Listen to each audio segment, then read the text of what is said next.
Hello. Well, V put out a video today in which he spends a few minutes laughing at Britain for shutting down because of a tiny bit of snow. He's absolutely right, of course. It's something I laugh about a lot. But then I've lived outside the British Isles for long periods, and every time I return, after an absence, almost the first thing I notice is the constant state of shock the British are in about the weather. When it's hot in the summer, the unair conditioned underground system becomes a choking disaster area. Why do you need air conditioning in a place where it never gets hot? And yet there are big notices up all around telling people to take lots of water with them and warning passengers to look out for old people collapsing in the heat and melting away like that witch in The Wizard of Oz. Then, when it snows in the winter, it's always a big surprise. I'm not kidding. Every year you see the same thing on TV. Some reporter with his coat collar turned up against a blizzard of snow, his reddening nose poking out between his lapels and bellowing above the howling wind into a microphone that's picked up enough snow to look like a very large ice cream cone.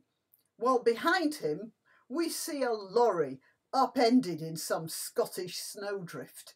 And it's always a gigantic surprise. Now, here's a geography lesson. Is it that way? Yeah. There. That's a map. You see that red line? That runs through the latitude of London.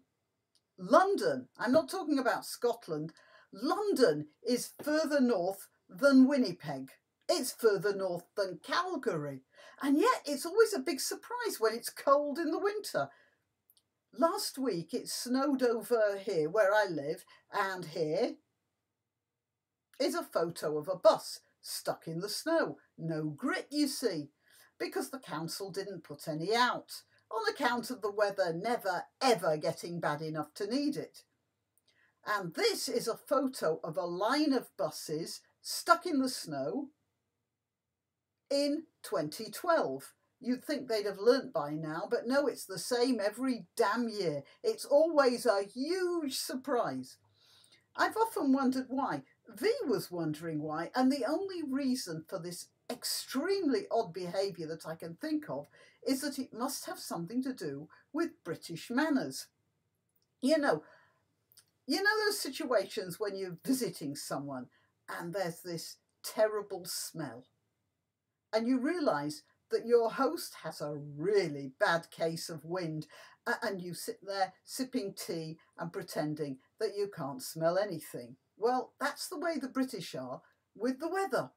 I think we have, as a nation, decided to regard it as a rather unruly neighbour we have to live with. And when it doesn't behave as we think it should, politely and with restraint, we get surprised because it isn't playing the game. Oh, we ignore it altogether, like these girls in Newcastle. Newcastle, by the way, lies on latitude 55 north, which is further north than Kiev and the Kamchatka Peninsula, and just 5 degrees below Anchorage. People say that the British have lost their politeness, and I'm sure they have lost a lot of it, but we still queue, and we still get outraged when people push in, and we still stay relatively quiet in doctors' waiting rooms and in libraries. But of course, when you're ignoring things out of politeness and the weather isn't interested in politeness, you've got a problem. And the country just shuts down because it still hasn't come to terms with dealing with it. Anyway, that's my explanation. That's all I can think of, because I don't know any other country in the world that acts like the British do when it comes to the weather.